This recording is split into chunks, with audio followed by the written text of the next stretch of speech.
say that there has been some kind of a deal cooked up, although there are not a lot of relationships between the Democrats on the Hill and the White House now. They don't trust each other.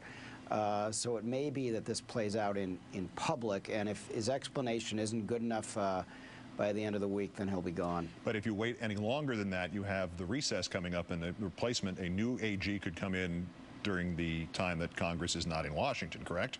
That might be something that the White House favors.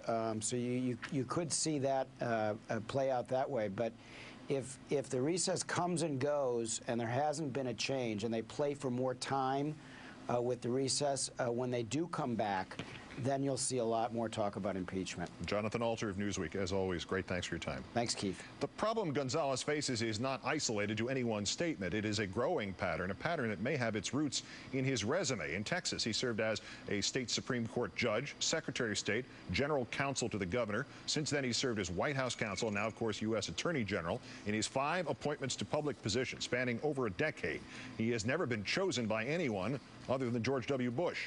Pulling himself up by Mr. Bush's bootstraps, he has helped conceal Mr. Bush's illegal wiretapping, torture, abuses of the Patriot Act, U.S. attorney firings, and even his drunk driving conviction, which would have come out in 1996 had Mr. Gonzales not gotten Mr. Bush out of jury duty.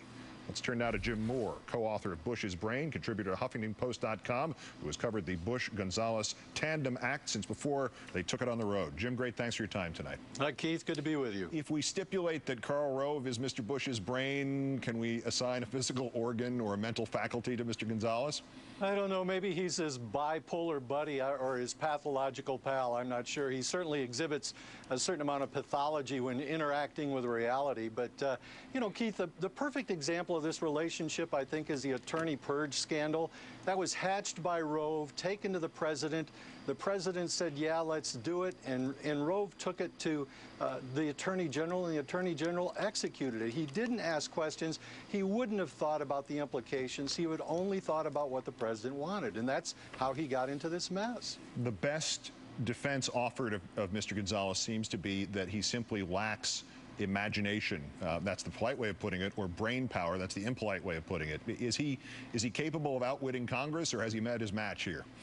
No, he can't outwit anybody. I think it's amazing to me that people actually think that this man is smart. If the administration of George W. Bush has proved anything, it's that you can go to a top-flight East Coast school and get an advanced degree and not be a very bright person. And this is his case. He dissembles in a way that he hopes will cover up something that he said before, but he can't really remember what he said before. This is not the brightest guy. What limits, if any, have we seen Mr. Gonzales put on his protection of Mr. Bush on this this bipolar reference that you made here? Have we seen him say this far and no further? No, I have never encountered that. I've never seen it here in Texas, the kinds of things that he was willing to do in the very notorious incident of going before a judge, which he then claimed he didn't have the meeting, even though the judge and the lawyer present in the meeting here in Texas said that he came in and asked the governor be recused from jury duty because he might be asked to pardon that person. And then Gonzales said it didn't happen. This is the kind of thing that happened here and is happening in Washington, and it's been happening throughout the course of his tenure with this administration. All right, let's spin it to today. Does their past shed any light on how this plays out from here? Would the president actually can him? Would he fall on his sword? How do they play this out? Is it one of those things where if Mr. Bush said to Mr. Gonzales, time for you to go, he'd just snap a salute and get out? I'll tell you, Keith, it was interesting. I think it's a precarious business. I heard Jonathan Alter predicting the demise of Mr. Gonzales here in the next week or so.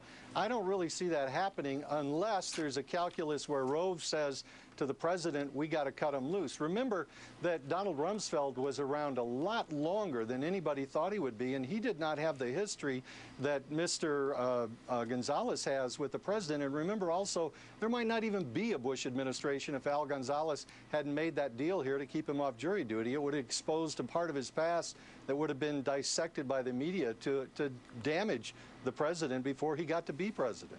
Wow. How'd you like to wake up every morning thinking of that? If it weren't for me, there'd never have been a Bush administration. Jim Moore, the co-author of Bush's Brain. I don't have that guilt. Yeah, and contributor to the Huffington Post. Great thanks as always, Jim.